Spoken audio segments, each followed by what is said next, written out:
জয় কৃষ্ণকালী মায়ের জয়। নতুন একটা ভিডিও সবাইকে জানাই অনেক অনেক ওয়েলকাম। তো আমি কিন্তু আমার মাকে সুন্দর করে সাজিয়ে দিয়েছি। এখানে দেখতে পাচ্ছ মাকে রজনীগন্ধার মালা পরানো হয়েছে, মাকে সুন্দর করে ওড়না পরানো হয়েছে। আর তোমাদের সাথে কিছু কথা শেয়ার করব।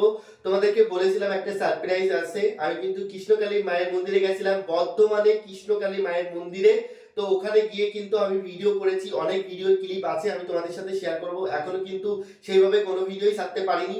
আর ওইখানকার পুরো মূল ঘটনা তোমাদের সাথে শেয়ার করব। অনেক মানুষ অনেক রকম ভাবে বলছে, আমি হয়তো তোমাদেরকে সেইভাবে বোঝাতে পারিনি আজকের ভিডিওতে। জাস্ট আমি ওখানে যাওয়ার পরে যে মানুষগুলো, যে ভক্তগুলো যা কিছু বলছিল, সেই ভক্তদের কিছু ক্লিপ আমি তোমাদের সাথে ব্যবহার করেছি। কিন্তু ওখানে যাওয়ার পরে আমি অনেক কিছু জানতে পেরেছি। তার জন্য কিন্তু আমার এই চ্যানেলটিকে সাবস্ক্রাইব করে রাখতে হবে। আর বর্তমানে কৃষ্ণকালী মায়ের মন্দিরে কি হচ্ছে কি না হচ্ছে, আসল ঘটনা সবকিছু কিন্তু তুলে ধরবো। আর আমার ভিডিওতে কখনো মিথ্যে কথা বলা হয় না, যেটা সঠিক, যেটা ন্যায় কথা সেটাই বলা হয়। আমার ভিডিওতে কখনো কিন্তু মিথ্যের জায়গা নেই, আমি কিন্তু কখনো মিথ্যে বলি না। আমার ভিডিওতে আমি সবসময় চেষ্টা করি যে সত্যটাকে তুলে ধরার, আর সত্যটাকেই তুলে ধরবো। তোমাদের কাছে একটাই অনুরোধ, যারা আমার চ্যানেলটিকে এখনো সাবস্ক্রাইব করেনি প্লিজ সাবস্ক্রাইব করে আমার পাশে থাকবে। তো বর্ধমানে কৃষ্ণকালী মাকে নিয়ে আমি ভিডিও করব কাল দুটো বা আড়াইটা নাগাদ আমি কিন্তু ভিডিওটা আপলোড করব। তার আগে একটা কথা বলছি, আমি কিন্তু মাকে এই যে সুন্দর করে সাজিয়ে দিয়েছি, কেমন লাগছে তোমরা আমাকে কমেন্ট করে জানাবে। আর একটা কথা বলবো, আমার মনে হয় যারা অন্যায় করবে তাদের সাজা হবে, আর যারা অন্যায় করবে না তাদের কিন্তু কোনো সাজা নেই।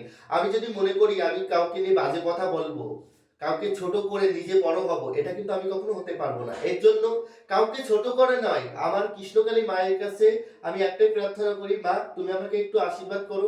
কাউকে ছোট করে আমি বড় হতে চাই না। আমি যতটুকু জানি, যতটুকু বুঝি, মানুষকে নিয়ে পজিটিভ ভিডিও করব, কখনো নেগেটিভ ভিডিও আমি করব না। কারণ নেগেটিভ ভিডিও আমি করতে পারি না, তোতলায় যাই, এমনিতেই তোতলায় যাই। কিন্তু তারপরে যদি আমি নেগেটিভ ভিডিও করি, আমার ভিডিওগুলো মুখ থেকে আওয়াজ বেরোয় না, মানে ভালো হয় না। ঠিক আছে, মানুষকে আমি অকারণে কাউকে বেশি কথাও বলতে পারি না, অকারণে কাউকে ছোট করতে পারি না। কারণ আমার মনে হয়, হ্যাঁ, যখন ভিডিও করি সেই ভিডিও কিন্তু 100 বার নষ্ট হয়। ধরো আমি কথা বলছি, এই কথার মধ্যে যদি আমার কোথাও ভুল হয়, ভিডিও কিন্তু আমি আবার নতুন করে শুরু করি, আমার কিন্তু হয় না। তো কালকে কিন্তু আমি অনেক রাতে বাড়ি এসেছিলাম, যে কারণে ভিডিও আপলোড করতে পারিনি কালকে। আজকে ভিডিও করেছি সকালবেলা, আর এই ভিডিওটা এখন করছি আজকে রবিবার। তো রবিবারে এই এখন আমি ভিডিও করছি, এখন প্রায় ঘড়িতে বাজে 7টা। তো এখনই কিন্তু আমি ভিডিওটা করছি, দয়া করে আমার পাশে থেকো সকলেই। আর কৃষ্ণকালী মায়ের মন্দিরে গিয়ে খুব আনন্দ করেছি। আর সত্যি কথা বলতে কি বলতো, এখনই সব কথা বলে দিলে হবে না, কালকের ভিডিওর জন্য অপেক্ষা করতে হবে। তাছাড়াও কিছু কথা তোমাদের সাথে শেয়ার করবো। আমি যেহেতু ইউটিউব করি, আমার গ্রামের মানুষ বা আমার আশেপাশে যেসব মানুষ আছে তারা কিন্তু বুঝবে না এই ইউটিউবটা কি, বা এখানে কতটা সম্মান পাওয়া যায়, বা এখানকার মানুষজনকে কতটা ভালোবাসে। যারা আমাকে চেনে না, যারা আমাদের থেকে অনেক দূরে বাড়ি, সেই মানুষগুলো কিন্তু এত মানে মানে তাদের সাথে কথা বলছি, তারা বলছে ভাই তুমি এত বড় ইউটিউবার আমাদের সাথে কথা বলছো, মানে এরকম একটা ব্যাপার। কিন্তু কি বলতো, আমি সবসময় বলি অতি সাধারণ, আমি একজন ভগবানের পুজো করি, ভগবানকে ভালোবাসি, আমি অতি সাধারণ, তোমাদের সন্তানের বয়সী। তোমরা আমাকে একটু আশীর্বাদ করো যাতে আমি আরো উপরে উঠতে পারি। আর আমাদের যেখানে বাস করি সেখানকার মানুষজনরা অতটা বুঝবে না, কারণ এখানে যেহেতু আমি বাস করি, এখানে মানুষজন সবসময় আমার সাথে কথা বলে, তাদের সাথে বাড়ি যায়, তাদের কথা বলি, তারা ভিডিওগুলো দেখে, কিন্তু তারা কিন্তু এইগুলো বোঝে না যে ইউটিউবের বিষয়ে বা এইসব কিন্তু অতটা বোঝে না। আর বুঝলে পরেও মানে অতটা ভাও দেয় না, কারণ যেহেতু একই গ্রামে থাকি, সবাই আমাকে চেনে জানে। কিন্তু বর্ধমানে কৃষ্ণকালী মায়ের মন্দিরে যদি আমি না যেতাম, তাহলে বুঝতেই পারতাম না যে মানুষ আমাকে এত ভালোবাসে। কত মানুষের সাথে পরিচয় হয়েছে, কত মানুষ আছে যারা আমাকে জড়িয়ে ধরছে, তারা যারা আমার সাথে সেলফি তুলছিল, যারা আমার সাথে মানে কি বলবো কথা বলছিল।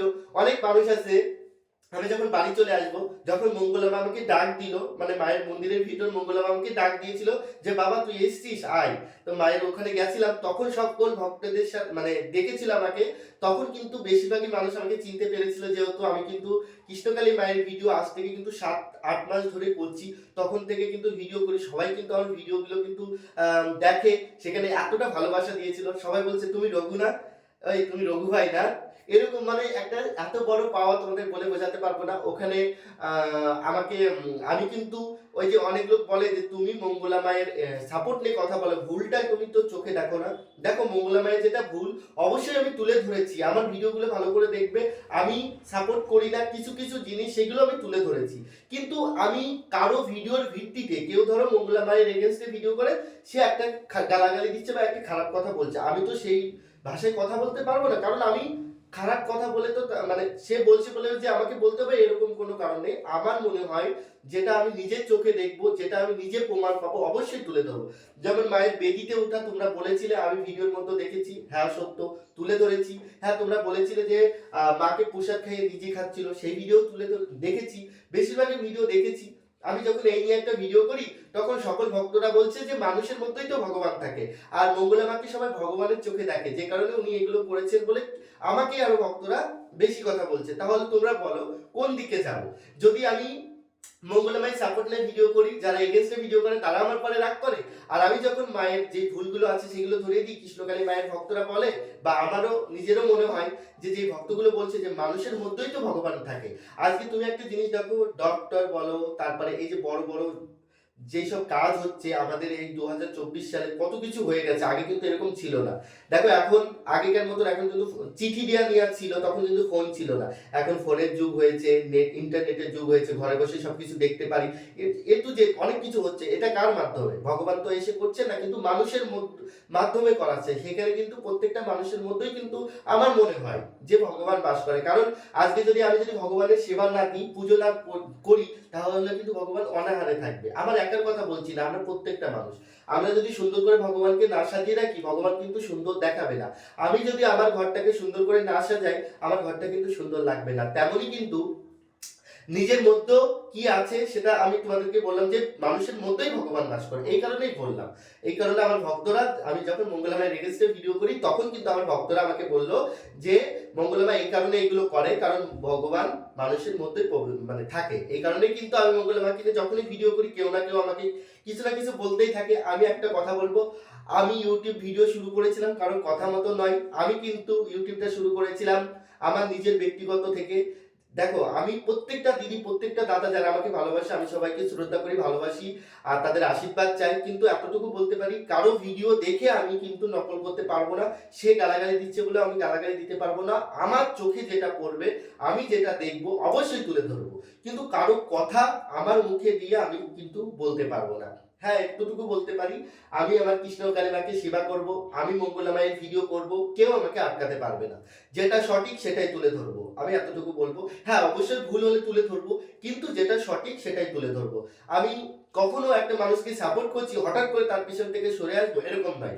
আমি এই যে অনেক লোক বলে তুমি ভুলটা দেখতে পাও না, শুধু মানে ভালোটাই দেখো, ভুলগুলো দেখো না। আমি একটা কথা বলি, ভুলগুলো কিন্তু তুলে ধরেছি, সেগুলো তোমাদের চোখে পড়বে না। যখন আমি পজিটিভ ভিডিও করি, যেগুলো সত্যি ঘটনা, যেগুলো নিজের চোখে দেখছি, নিজের কানে শুনছি, সেগুলো যখন তুলে ধরি, তখন তোমরা বলো যে তোমরা মানে মঙ্গলামায়ের থেকে কত টাকা নিয়েছো, মঙ্গলামায়ের সাপোর্ট নিয়ে কথা বলো, এরকম কেউ বলবে না। হাত জোর করে সকলের কাছে একটা অনুরোধ করব, আমি যেহেতু বর্ধমানে কৃষ্ণকালী মায়ের মন্দিরে গেছিলাম, অনেক কথা আমার এই পেটের মধ্যে আছে, সেই কথাগুলো তোমাদের সাথে শেয়ার করবো, তাহলেই তোমরা বুঝতে পারবে ঠিক আছে আসল কি ঘটনা।